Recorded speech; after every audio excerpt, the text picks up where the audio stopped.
The X-Men saga in chronological order. Not a horror franchise, but it's got killer mutants, so bear with me. We begin in 1845 Canada, 22 years before Canada was founded. James murders his biological father and runs away with his half-sibling Victor. The two immortals join every war in US history, cause, Canada? In 1944, Eric uses his powers at a Nazi concentration camp, piquing the interest of Sebastian Shaw. Meanwhile, Charles legally adopts a naked blue girl as his foster sister, cause prepubescent boys can do that. A year later, James gets captured by Japanese soldiers moments before the Nagasaki bombing. Worst timing ever. His bromance with Victor apparently on hiatus, he befriends Yoshida, who's probably growing a half-dozen tumors in this sea. Cut to 1962. Eric is hunting down war criminals while Charles helps the CIA round up mutants. Together, they found the X-Men, embracing colorful monikers like Angel, Havoc, and that ginger boy who took up a girl's name. Around this time, Beast invents Cerebro and turns furry, James rejects the team in favor of the Vietnam War, and Mystique tries to sleep with everyone.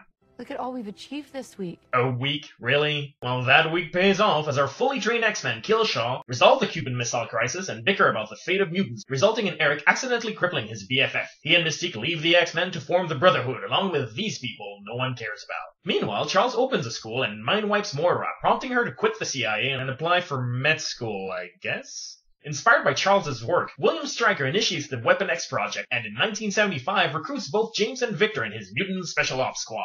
James quits and lives happily as a Canadian lumberjack until 1981 when Victor slays his girlfriend, except not really, but yes really.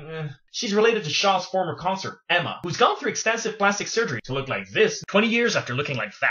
Seeking vengeance, James lets Weapon X turn him into Wolverine. But soon realizes he'd been manipulated, forcing Stryker to shoot him with a magical amnesia bullet. Meanwhile, Charles, who apparently traded his hair for a new set of legs, rescues Cyclops from the 3 Mile Island nuclear meltdown, even though it occurred 2 years prior. Also, Victor escapes to become a much less interesting character. 5 years later, Charles and Eric get back together to repress Jean's Phoenix persona and then split off again, cause love is complicated, okay? Skip to the year 2000. I realize what the subtitle says, but unless you want Cyclops to be 60 years old, we're going to assume that not too distant future means 2 days from now. Rogue hitches a ride with Wolverine in Canada, but luckily the X-Men save her from a life of fighting truckers for beer money. By that point, climate change has made it possible for it to snow in Alberta while it's summer in New York. Jean and Cyclops got married, and Charles is back in a wheelchair. Also, he lies about his age. When I was 17, I met a young man named Eric Lenscher.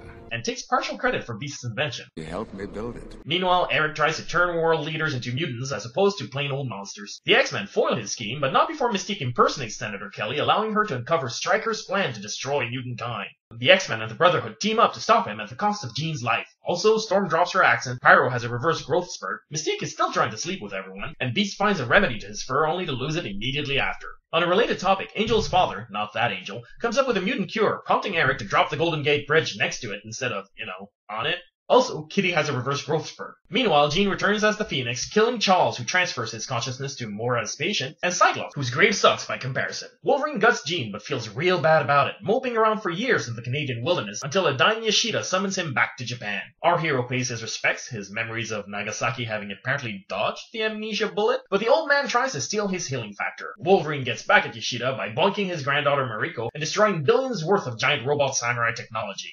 Wolverine! 2 years later, Charles and Eric resume their codependent relationship to send Wolverine back in time, effectively undoing all of my hard work here. The whole world's gonna hell, you just gonna sit there? I'm Dimitri from Idiomanic.com, reminding you to keep your story straight. And now for some horrifying mutant dev.